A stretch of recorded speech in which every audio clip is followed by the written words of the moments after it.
There's nothing more humbling and inspiring and attractive than witnessing somebody be truly and uniquely exceptional. Except, of course, for their journeys. Maybe it's luck. Maybe it's genetics. Maybe it's work ethic. Scott and I wanted to see if we could discover what makes some of the universe's most incredible humans the successes they've become, and ultimately find out exactly how they became So good. So good. How did you do it? How did you do it? You're so good. Hi, you guys. Welcome back to You're So Good, where we interview the best of the best and find out how they became so good. Today's guest is a singer, songwriter, actress, businesswoman, as of recent, Broadway star, and a member of the 3-time Grammy Award winning multi-platinum group Pentatonix, which is I'm a big fan of them. She recently started her business called Harmony LA, where she sells handcrafted magical things from candles to crystals to apparel. It's amazing, and it has hit the ground running. She also is one of my best friends of nearly 15 years now. That's so we crazy are for you literally guys. elders. We are elders. And she's also my bandmate, one of my best friends. Please welcome Kirstin Maldonado. Hey, yay! I wish you would intro me everywhere I go. That was awesome.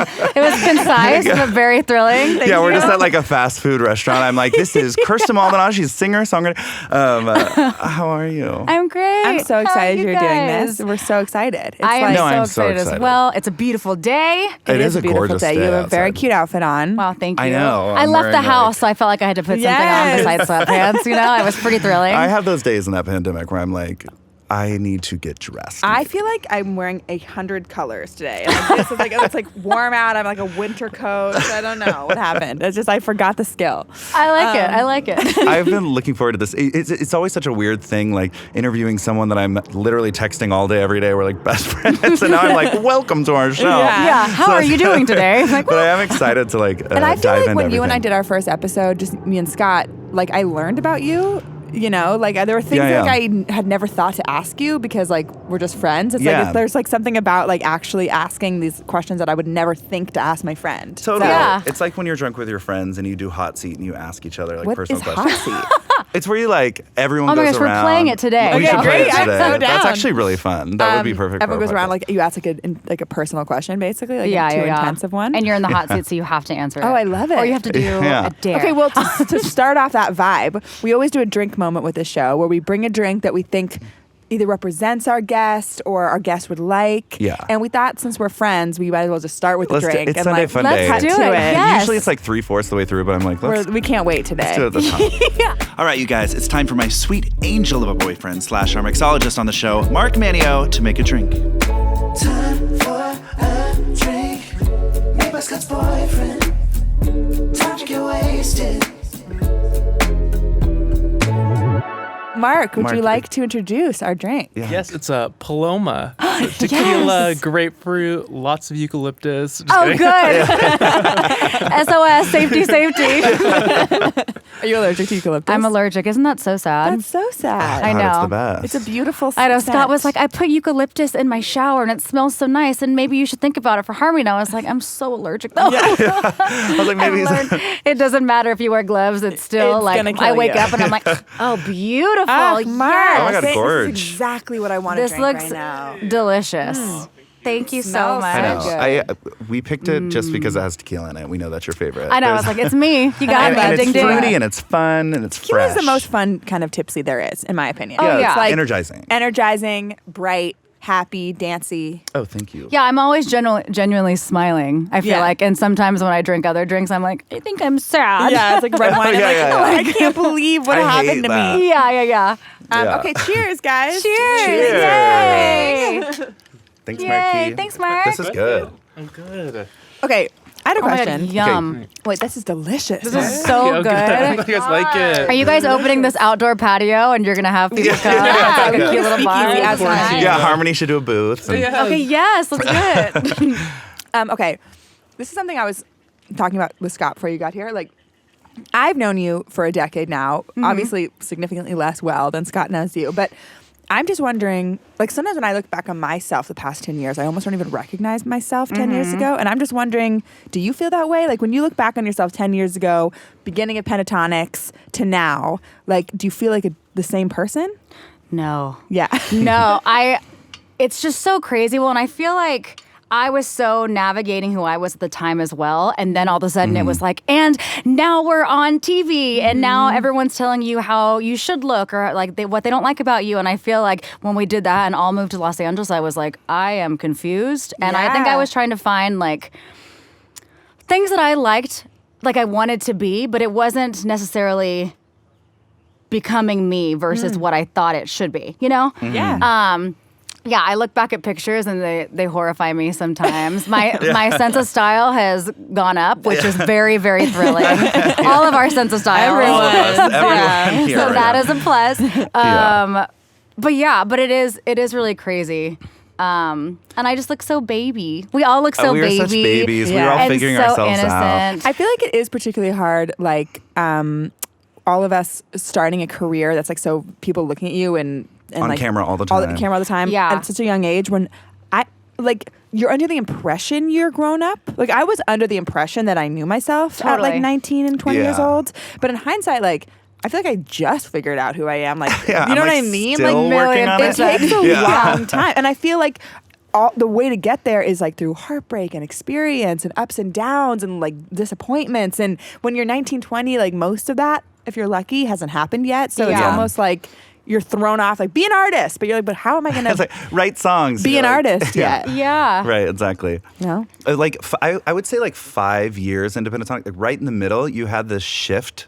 And I remember texting you this like long sappy thing about it, where you just like all of a sudden had all this confidence and all this assuredness in yourself. And what do you think that was, that moment? Oh, that's a good question. I was going to say, too, I feel like what I don't recognize about myself, like literally 10 years ago and while I was navigating it in college, was that I believed in myself, but I did lack that like assured confidence, that easygoingness. And I think a lot of it was searching for it and the validation in other people and maybe not like within myself. Oh, interesting. And I think it's about really knowing, it's about really sitting with yourself and understanding like what you need and what you want versus how you feel like other people should, I think. Yeah. And I think I was trying to serve other people or other relationships or validate myself through those moments. And And that gives them all the power. yeah, and then gives you none of the power. So I think And it makes it very unstable because you can't control it. So if you perceive somebody's opinion of you to change, or you perceive something to, or you hold on to it so much too when it always is fluctuating and changing. yeah, you're then gonna you're going to be like, all oh my god, crazy. it's like the stability's not within yourself. It's very hard to feel stable. Yeah. you know. So I think like around that moment, I was really trying to dig into me versus what I thought I should be or how other people wanted me to Right. be. And I think I've always had a lot of, like choicefully placed a lot of, like, what's the right word for it? Like alpha-like people in my life. I think I've always put people like that in my life. And so I always kind of let them have the control. But finally I was like, what if I kind of did what I want to do? And what if I took the control back? That and, is you so know, amazing. And it's just like a light little flip, a light little switch of perspective. Yeah. But it just made all the difference. And I feel like my life was on the up mend from that. Yeah, that is so inspiring and amazing. I feel like if you can be proud of yourself, then like other people don't have that control, which is amazing. It's also like learning how to, like, I feel like one of my like life goals is to truly listen to my instincts, like to truly trust my gut. That is Yeah. that is so important. And it's so I felt powerful. like I never trusted my gut. Yeah. And then because I was like, I think I was blinding myself a little bit with like, let's be extra positive. And it's okay to be positive Yeah. and you should be positive, I Right. believe, because you can look at each situation and if you're gonna go into it negatively each time, like you're not gonna Right. really be able to do what you want to do. But it's so true. The like intuition is so powerful. And there's so many moments where I was like, I knew that. Yeah. And I just was like, but it's okay because it could be Totally. this. And Yeah, I think yeah. that's a big, huge moment too that I think people just learn as they grow up. Definitely. Yeah, You know? It's why I understand people say when you know, you know. It's really more like, have you lived enough to know that that feeling you have is you knowing. Do you know what I mean? Yes, Yeah, yes, yeah, yes. You're like, am I just being negative or am I being blah? Yeah. Totally. Completely agree. Are there specific lessons that like things that like cause that growth for you? Like for me, it's like I got dropped from a record label, and that was like a big wake up call to me having to like put in the work for myself to find my voice. Like were there things that, and you don't have to say anything you don't want to say, obviously, but were there things that brought you there? Because I think that's so hard for people. Like how do you learn to listen to yourself? I don't think it's really possible without some kind of pain. Is my experience. Definitely pain. It definitely was pain. I feel like, it was a combination of a lot of things. It was like understanding work and where I fit in that realm. And then it was relationships that I was surrounding myself with at the time. It was how they all intermingled together, how I thought I saw my life. You know, it's things that all feel separate, but when they all are chaotically being thrown together, you're like, I have to really look at this and see why it's happening. And I think it got to a point in my life where it was so like screaming at me. You can kind of be like, oh, it's fine. Let's like shove it under a rug and it's okay. But at a certain point, it was like so loud. I was like, okay, something's got to give. To snap. Something's got to change. And it was a lot. It was friendships, relationships. I was engaged in the past, and that was a huge transition factor of my entire life.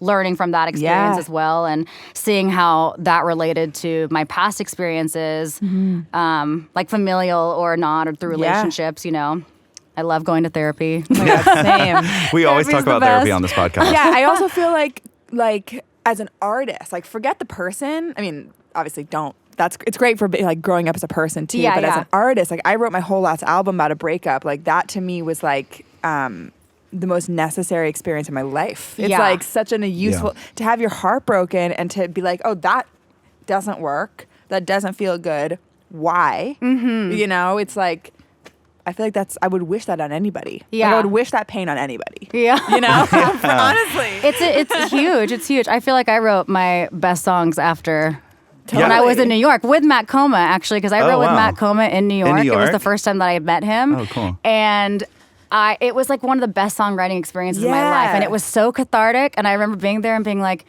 this is so awesome. Like I was like crying and I was like, this is so beautiful. This is exactly what I would have wanted to do. You are definitely a songwriting queen now. You probably wrote the most on The Lucky Ones. Yeah, that's amazing. And I just remember every song that you would send. We wrote this today. We were like, it's on the album. It's on the album. Putting it on the album. I guess I didn't really have a question. That was more of a compliment. But like, and they're amazing.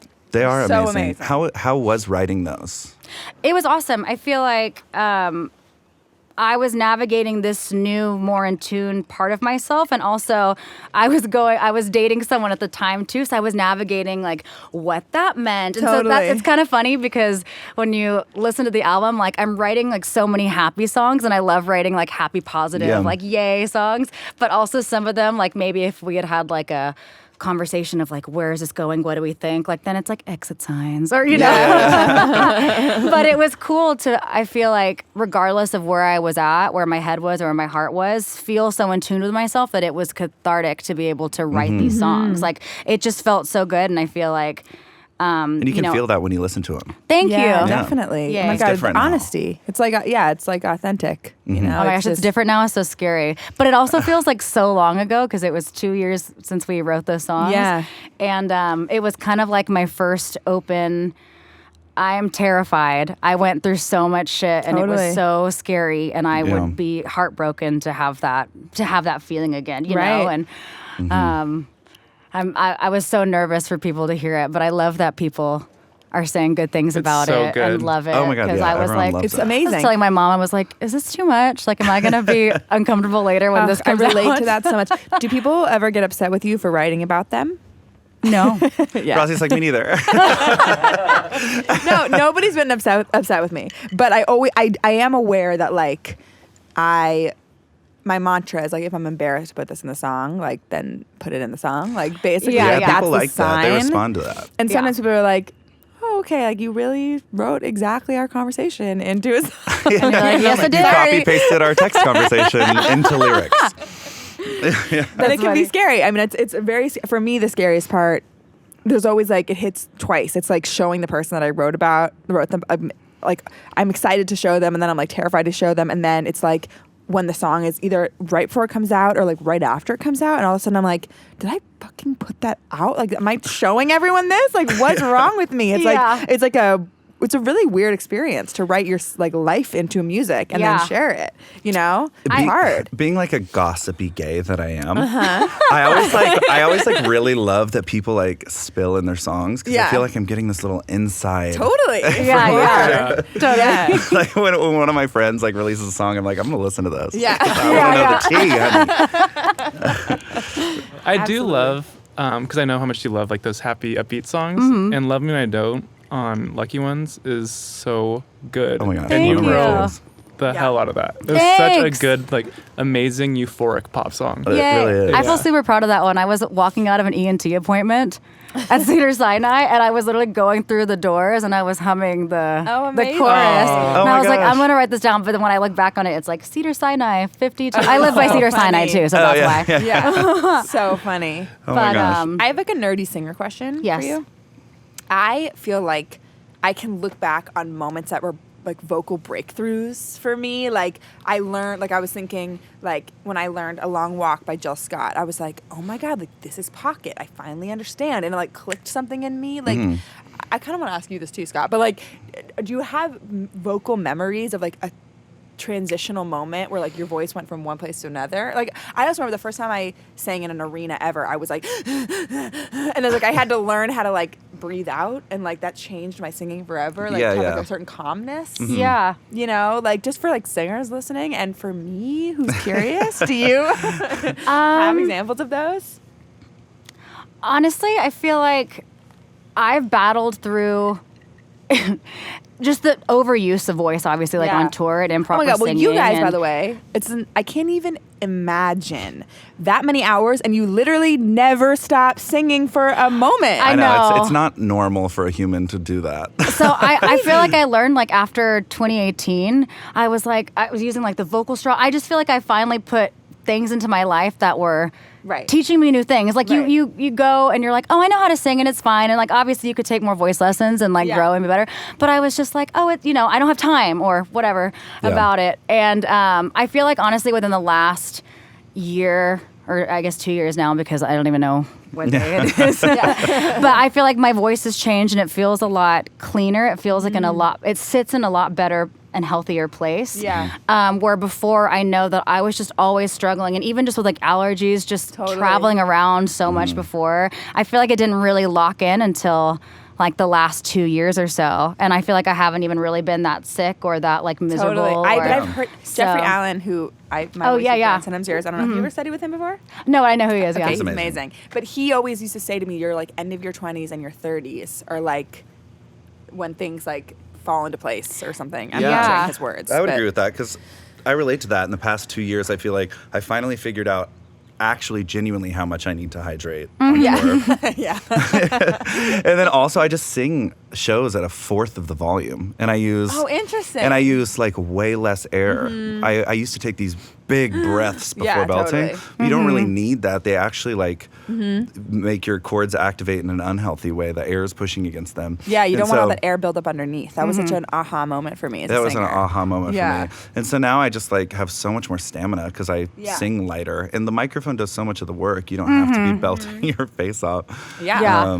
Yeah, and I feel like you just learn that with experience too. And just, I feel like personality-wise and where I'm at just in my life, like I'm so much more easygoing than I was in the past too. So there's also that, because if you're holding a lot of tension in your body or your throat, I like if I am getting upset, the first thing that tenses is my throat. And it is a nightmare and it hurts. And then, obviously if you're trying to sing over it's that, like, I swear to God, it's miserable. This is like bad advice, and please don't listen to me, any singers out there, but I swear sometimes, as long as I'm like singing healthy normally, a night out where I like rage and like laugh all night long and have like the greatest time laughing and dancing and singing and having fun, the next day I sing amazing. That is not normal. I thought you were going to say the opposite, because I was like, that happens to me too. I laugh really hard and really loud, and probably incorrectly. I don't know. But then I wake up and I'm like, I swear No. to God, and I mean, obviously, if like I'm doing it constantly, that's not good. But if I'm like a healthy person, singing well, taking care of myself, and then I have like a night of just like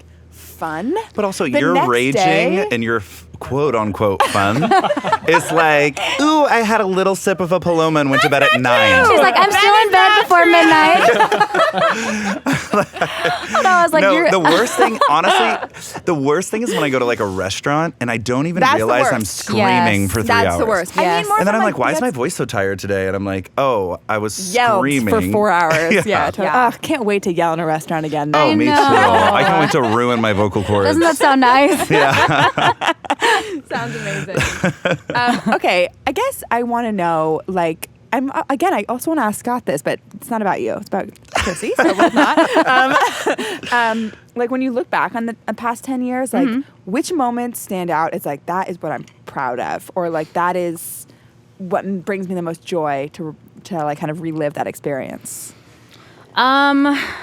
Like It doesn't have to just be your job, by the way. I mean, like, that's the emphasis, but I'm curious, whatever comes to mind. Madison Square Garden Yeah. was just the Yeah. biggest dream come true ever. Going to was there. Broadway was also Going to Broadway was also my like little kid dream. Like if I told 8-year-old Kirsty that Yeah. you went to Broadway, I'd be like, wow. Yeah.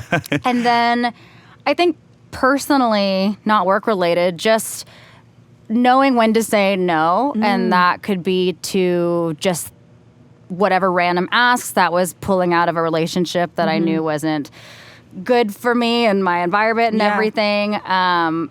Getting more in tune myself and making that an active choice as opposed to being passive about it and letting Totally. other people get to dictate or control who you are and how you live your life. Not in like a mean way, but in No, just of like a course. taking control of your heart and yourself. Because Yeah. obviously if you just go through life super passive, everyone can kind of bop and bounce you around as they please. Yeah. And you're the only person that can come to bat, that will come to bat for yourself and should, how can you expect other Yeah. people to believe in you if you don't Yeah. have that belief in yourself or you haven't done that like soul work or, love for yourself. So, Yeah. I Yeah. feel like that was just like, it felt so difficult and so hard to choose me and choose my happiness there, Yeah, of but course. it obviously made a huge Pays difference off. and pays No, off. I always and- kind of I mean, feel that's like a beautiful lesson. it is beautiful. The way that I like look at decision making, sometimes I think it's kind of cheesy, but I'm like, what would make me proud? Not what Yeah. would make my dad proud, not what would make Yeah. my manager proud, not what would make my boyfriend proud, like what would make me proud. Yeah. And it's a really good like arbiter for like, I don't know if that's the right word that I want to use right now. I'm a little tipsy already. You're right, I'm a lightweight. I'm sorry. It's true. She's gonna be Okay. in bed by 5. Her voice is gonna sound amazing tomorrow. But like it's a good way of knowing like it works in all circumstances. Sometimes what makes me proud is like eating a whole pizza by myself at my house and like going to bed at 8 p.m. Like that Yeah. does. But in a more serious way, it's like leaving a relationship that's not working for me or Yeah. saying no, just like you said, to something that I know I should say no to, even though it's be so much easier to just say yes. Or throwing yourself Yeah. out there and saying yes when you're Totally. uncomfortable. And I feel like Absolutely. I still do that now. Like Yeah. I'm still battling like what do agents want? What should I do? What course. blah? But like what do I really Of want to do? course. And I think Yeah. it's every time you make a choice that's like, you know what, regardless of what happened or how it ends up, like Yeah. I'm proud of that. And I'm leaving that. I'm gonna mark my signature on it and I feel good about it, Yeah. And I think at the end of the day, like that's kind of what you're left with too. It's the only Is that thing you feeling within can. yourself. And that can be you know? hard. That can be hard to do because I can sometimes struggle with separating the businessman in me and the artist in me. Yeah. Absolutely. Because I'm like, what's the point of even making this art? I'm not sure that anyone Right. would want to consume it. But then it's like you have to like force yourself to, as y'all were just saying, to be like, what do I want to make? What am I proud of? What's honest to me? And I Yeah. actually believe it's the way to make the best art, actually. I know. In the end, it is. You know? Yeah. Yeah. But it is not easy. I also want to talk about Kinky Boots. Yes. I really want to talk about Kinky Boots. Um, How did that happen? It was just reaching out to the agent. I don't know if the agents reached out. Honestly, it was such a weird, dark point of my life. When the opportunity came, they were like, you're going to go audition. And I was like, awesome, I'd love it. And then they were like, actually, they've seen your work and they love you, so you don't have to go audition. Oh You my just- That is amazing. And I was like, awesome, The power because you I am hold. going through a lot right now, but I will Yes. be there. I'll show up day one and be ready to go. Yeah. But That's so cool. it was very, very exciting. And yeah, it came like just at the perfect time. It was like Yeah. right after my breakup, and I got to move to New York, which I'd always wanted to be in too. And it was just nice to have that separation from anything like that, you know. And it was such a good return to self. And obviously it was scary because I had been relying on like other people or support from other ways, but it was just me going out there and being by myself in an apartment with my dogs and it was doing my perfect thing. timing because it was like you had like just gone through this breakup, and then it was all of a sudden like Kirstin Maldonado on Broadway in New York. Billboards Yeah, I mean, everywhere. come on. And she was Billboard. like huge in billboards in Times Square. I was like Instagramming with my hand shaking. Like, I'm just saying, it was like, so cool. if everybody could go through a breakup with that kind of like follow up, that's the dream. Oh, I know. Honestly, Revenge Body. I had dream follow up. I had dream follow up for sure. That revenge body is one thing after a breakup, but revenge like billboard in Times Square is another thing. That's our level. And not to mention, like, I feel like needing to move to New York is the most fun thing after a breakup. You're like, sorry, I have to, because like when I went through a breakup, I'm like, I can't like look at my like street corner without crying. Yeah. So like, Well, so many memories in the same place. I'm like, if you Oh, I I know. can't get in a Everything Prius, reminds you of that. You know, Yeah. like, are you trying to tell me to wear a white shirt? Are you kidding me right now? Like, everything's a I trigger. can't watch Marvel right now. No, but it was awesome. And I feel like too, I had kept myself, I don't know, I kind of like ostracized. Okay, Paloma. Yes, Mark's making. I know, they're so So- good. I had kind of like ostracized myself from so many relationships and so many opportunities. So it was nice in that time to get back to those. Yeah. And like I had like friends that came out to see me, even like friends from theater classes, and just they were so Yeah. supportive. And then Yeah. I was making new friends out in New York, and it was just like ideal situation. I wish I could have seen And you. it was- that sounds it was just amazing. Oh, she killed it. The best. You were amazing in it. Thank it was you. like showstopper. I worked on that Northampton accent all of Christmas tour. Can you still do it? No, I don't want to do it because So that concludes part 1 of our conversation with the amazing Kirstin Maldonado. Tune in next week for part 2.